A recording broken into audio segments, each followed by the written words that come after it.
Hoy mi suegra vive en mi casa. Duerme en la habitación de invitados que yo decoré, usa los platos que yo compré, y respeta las reglas que yo establezco. Pero hace 3 años, ella me arrojó mi maleta a la calle bajo la lluvia y me dijo algo que jamás olvidaré. Una mujer sin familia, sin educación decente, y sin modales nunca será suficiente para mi hijo. Vete. No lloré ese día.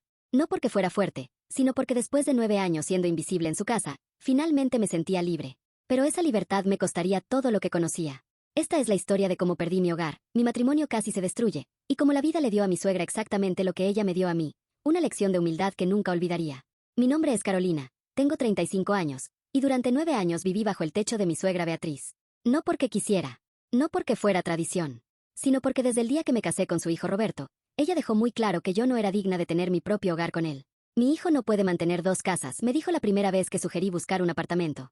Hasta que demuestres que puedes ser una esposa adecuada, vivirán aquí donde yo pueda guiarte. Guiarme. Esa palabra se convirtió en mi cárcel durante casi una década.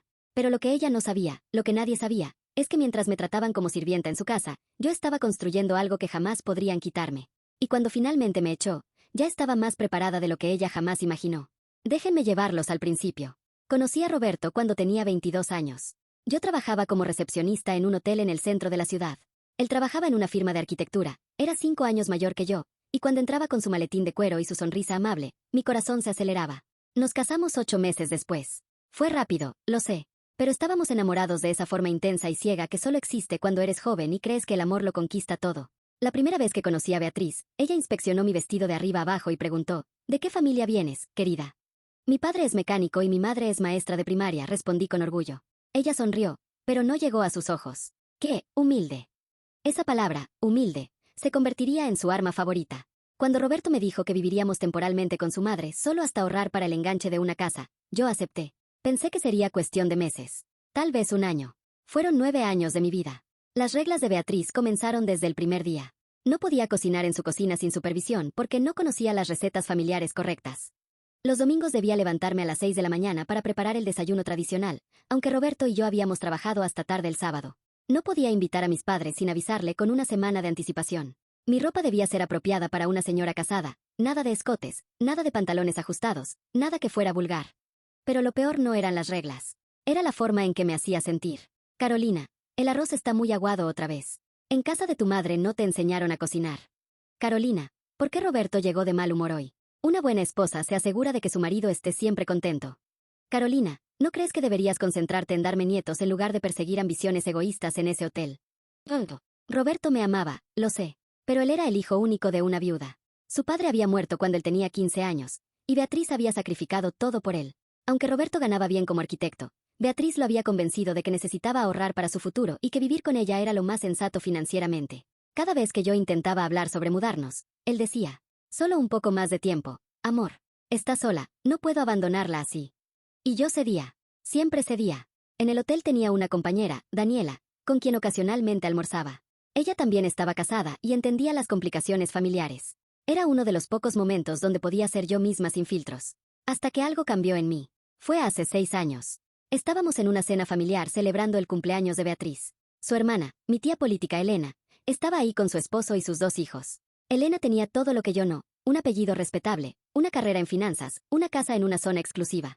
Beatriz y sus amigas del club social pasaban horas hablando de inversiones y oportunidades de negocio que yo, por supuesto, jamás podría entender según ellas. Esa noche no fue diferente. En medio de la cena, Beatriz alzó su copa y dijo, agradezco tener familia que comprende el valor de las tradiciones y la clase. No todas hemos tenido esa suerte al elegir con quién compartir nuestra mesa. Me miró directamente. Todos en la mesa se quedaron en silencio. Roberto apretó mi mano por debajo de la mesa, pero no dijo nada. No me defendió. Nunca lo hacía. Esa noche, mientras Roberto dormía, yo lloré en el baño con la regadera abierta para que nadie me escuchara. Y tomé una decisión. Si iba a sobrevivir en esa casa, necesitaba un plan. Al día siguiente abrí una cuenta bancaria secreta. Empecé a depositar cada centavo extra que ganaba. Beatriz había criticado mi ambición laboral antes, así que no le dije cuando comencé a tomar cursos en línea por las noches. Diseño gráfico, marketing digital, community management. ¿Por qué? Porque necesitaba habilidades que pudiera vender como freelance, trabajos que pudiera hacer desde casa sin que ella supiera. Durante 3 años, trabajé en secreto.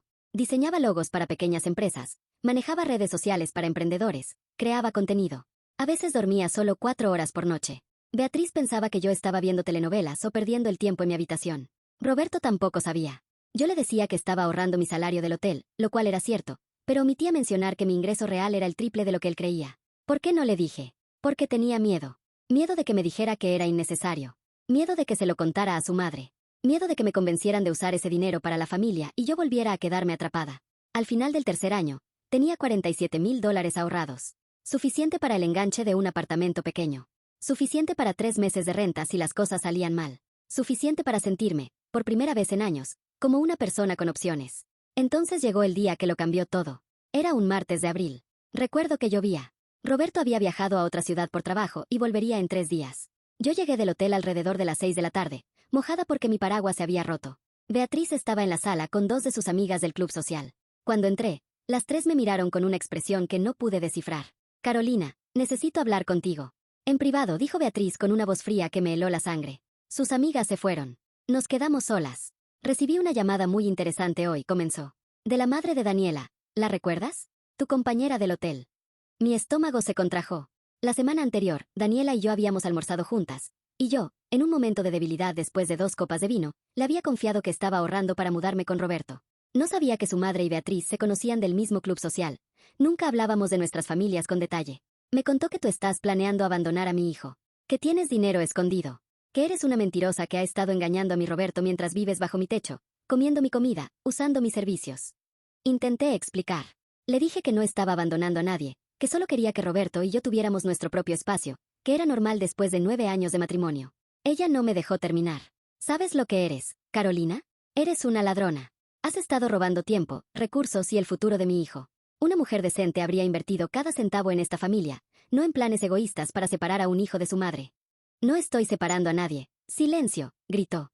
He soportado tu mediocridad durante años porque mi Roberto te amaba. He tratado de educarte, de convertirte en alguien digna de nuestro apellido. Pero veo que eres incorregible. Lo que pasó después fue surreal. Beatriz subió a mi habitación, la habitación que Roberto y yo compartíamos, y comenzó a sacar mi ropa de los cajones y tirarla en el pasillo. Yo la seguí, suplicándole que se detuviera, que esperara a que Roberto volviera, que habláramos como adultos. No hay nada que hablar. Fuera de mi casa. Ahora. Metió mi ropa en 2 maletas a la fuerza. Bajó las escaleras arrastrando las maletas y las aventó a la entrada. Abrió la puerta. La lluvia entraba creando un charco en el piso de mármol que ella tanto adoraba. Una mujer sin familia decente, sin educación, sin clase, nunca será suficiente para mi hijo. Vete. Y no vuelvas hasta que Roberto decida si una esposa desleal merece una segunda oportunidad. Me empujó hacia afuera. Cerró la puerta. Me quedé ahí, bajo la lluvia, con 2 maletas y un teléfono celular con 23% de batería. Llamé a Roberto. Contestó después de 5 tonos. Amor, ¿qué pasa? Le conté todo entre sollozos. Esperaba que me dijera que volviera a entrar, que llamara a su madre, que esto era un malentendido absurdo. En lugar de eso, dijo, es verdad que tienes dinero ahorrado que no me contaste. Mi corazón se partió. Roberto, era para nosotros, para nuestra casa.